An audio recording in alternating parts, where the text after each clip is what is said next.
To attract a woman, you don't need to try to please her. This is one of those rules that work great when interacting with the opposite sex. But when the woman is beautiful and her significance to you is high, it's hard to control yourself, hard to hide your interest. And if the woman is also in high demand among men, she might just not notice you. Yes, you can say, what difference does it make? If not one, then another. But that's just an excuse. You can make it so that women themselves try to get to know you, themselves try to win you over. In today's video, I'll tell you how to achieve all this. And I'll even give exercises that will help you in this. What's important to understand first and foremost? The secret of men who are successful with the opposite sex is not in some magical set of manipulations. It all comes from an internal state, from the energy that a man radiates. Such an internal state cannot be faked. Women spot it from the crowd almost immediately. They just need to see such a man, talk to him for just 5 minutes to understand. Yes, he is not like everyone else. He is better than others. So, how to develop such an internal state so that women fall in love with you in just 5 minutes? First rule, interact with the opposite sex. It doesn't matter whether you're in a relationship or not. Go not only to sausage parties with friends, but also attend events where there are women. What kind of events? Some go dancing, some practice yoga, and even go on retreats. Some attend various self-development courses. It's not necessary to flirt, just simple friendly communication is enough. Because when you interact with women, you feel like a fish in water in their company. And if you decide to get acquainted with a girl you like, it will be much easier for you because communication with the opposite sex is not something unusual for you. But in your desire to interact and meet women more often, you can make a number of mistakes. For example, there are pickup artists who spend days and nights in fields, constantly meeting someone. Such a man's life revolves only around women and everything related to them. This is a gross mistake, because acquaintances with girls become the meaning of his life. He becomes dependent on it, and no addiction leads to anything good. So, I specifically clarify, it's necessary to attend events where there are women, but you go there not with the goal of meeting someone, but to have a good time. Interaction with women is just a pleasant addition to such an event. For example, you shouldn't go to a dance school just to grope someone. Go there with the goal of learning to dance. Then everything will look as natural as possible. You will have a lot of interaction with women, but at the same time, your life won't revolve around them. Yes, if you're not in a relationship, you can and should get acquainted with the girls you like. You can even go to special places for meetings, clubs, speed dating evenings, or interact with them on dating sites. But this should not be the meaning of your life. Even if you have a girlfriend or wife, also interact with other women. I don't recommend cheating, but I also don't recommend making the girlfriend or wife the center of your world. If you attend self-development courses, various offline events, and there you have interaction with the opposite sex, then your confidence will greatly increase. Your girlfriend or wife will feel that other women pay attention to you, who she will perceive as competitors. The sense of ownership will flare up, meaning she will start to pull towards you more and fear losing you. And the exercise I recommend you do, plan to go to an event where other women will be present right now. It could be dances, foreign language courses, offline games like Mafia. Your task is to go there and make new acquaintances. At the very least, just chat with other people. But if you just chat with women, you risk ending up in the role of a nice guy who is kept in the friend zone. Second rule, if you want something, go for it. For those men who are in relationships, this can be particularly useful to step out of the comfort zone and avoid the syndrome of a postponed life. Because we love to relax in relationships, making the woman the center of the world.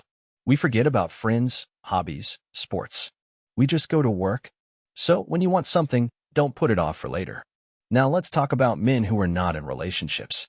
For them, the principle of take and do works differently. If you like a woman, don't hope that she will get to know you herself, or that someone will introduce you. Take the initiative yourself. If you want to engage in intimacy with her, don't put it off for later. Don't try to win her over for 15 dates. Yes, I understand. You want her to be completely sure of your serious intentions. But remember the main downside of such tactics. There's a risk that she'll age and die, and you still won't achieve your goal. I remind you, a woman determines whether she likes a man or not, whether she wants him or not, within the first 5 minutes of interaction. Yes, of course, she needs time to trust you, get to know you better. So remember about adequacy. If the woman is not ready to engage in this on the first date, you can wait a couple more meetings. But you don't need to arrange multi-month courtship rituals just to get into her panties. And right away, I'll give you an exercise that will help you practice the skill of take and do. Your task is to do what you've been putting off because you were afraid to do it. Suppose you're in a relationship. All your friends go fishing on weekends. You also want to go with them, but your woman is against it. So today, tell her, I'm going fishing this Saturday. Yes, there might be objections from her side, but you need to firmly stand your ground. If you're not in a relationship, your task is to do what you've been afraid to do. Meet a girl on the street, or try to kiss a girl already on the first date. This will also help you step out of the comfort zone.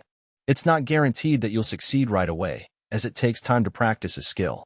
But the main task for you at this stage is to step out of the comfort zone. Learn to take and do. Third rule. It's about the principle of, I want. Want to do something? Do it. If achieving your goal is not so simple and requires a lot of time, then create a roadmap that will help you with this. Suppose you want to run a marathon. Create a training schedule. Find a coach to work on your technique. Also, decide in which competitions you will participate. And when you create a roadmap, reaching the goal will be much easier. If you don't like your job, do everything possible to change it. Yes, it may not be so simple and you may need to take courses to improve your qualifications. But the most important thing is that you don't stand still. Apply the principle of, I want even in small things. For example, if your smartphone is morally outdated, you walk with a cracked screen and a worn case. Then take care of yourself.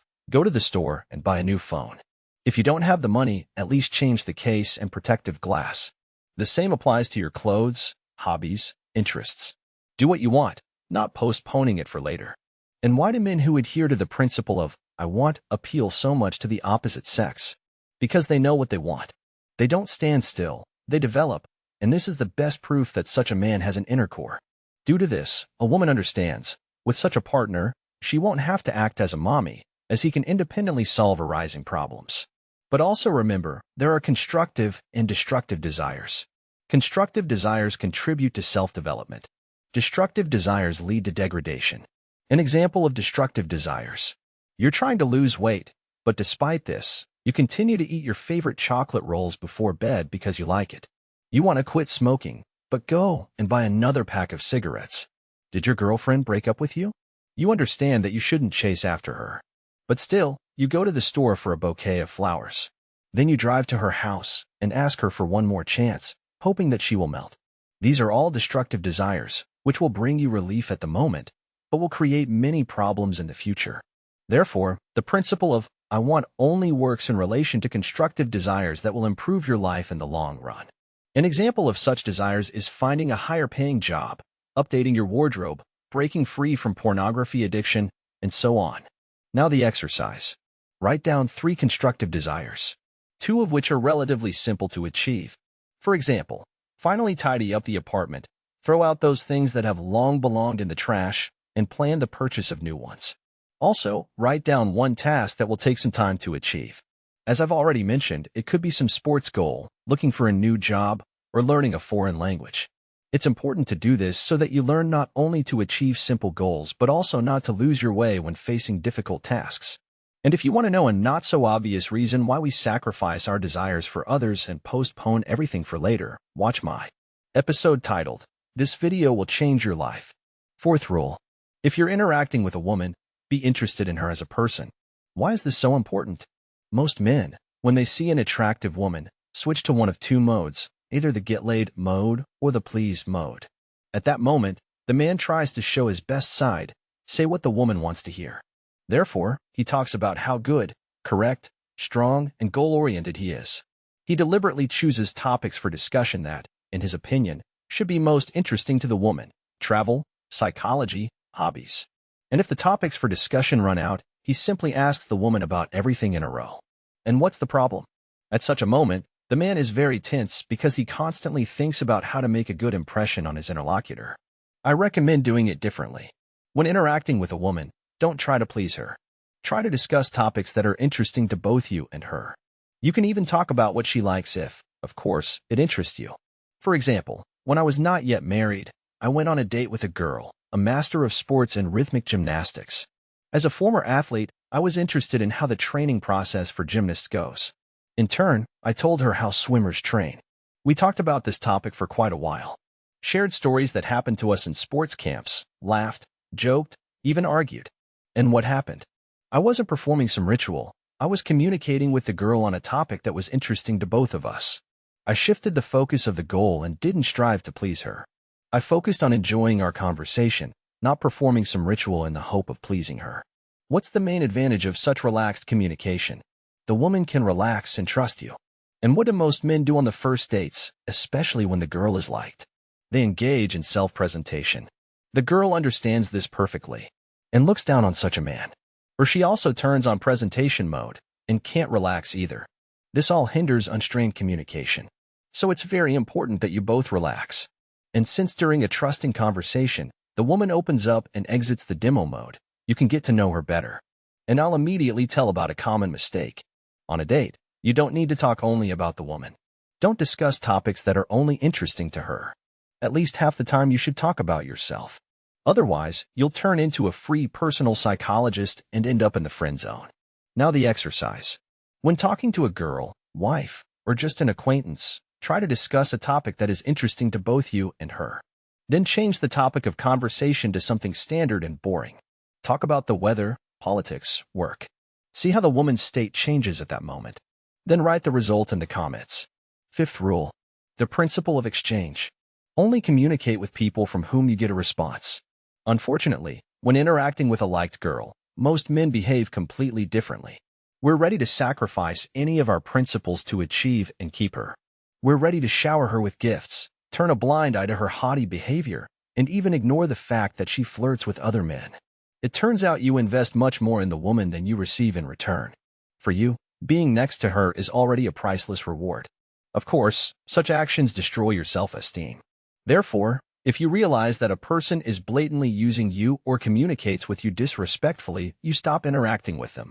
Let me give you an example. Imagine you're in a group of friends, and you like a certain girl there. You start paying her a lot of attention, flirting with her, while she practically makes no steps towards closeness. If you continue to behave this way, nothing good will come of your communication. The woman will just distance herself from you. So, I recommend doing it differently. After you've talked to the girl but haven't seen any reciprocity from her side, switch to communicating with other people.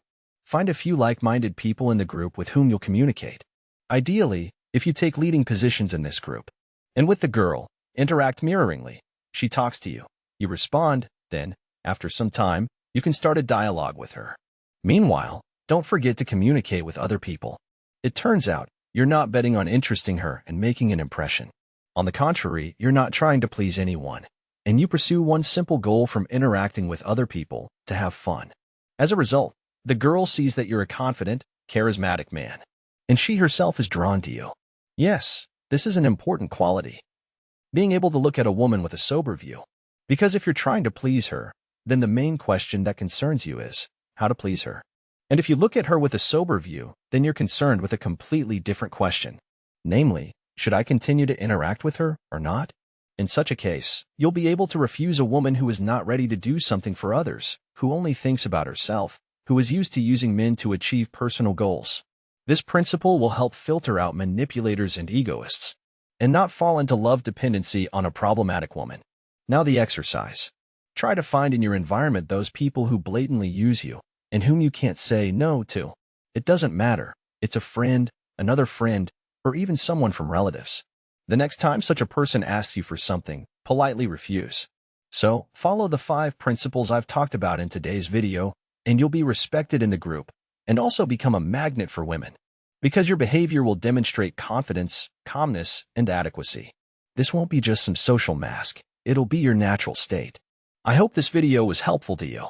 As usual, don't forget to like, subscribe to the channel, and move on to watching other videos on my channel. Bye.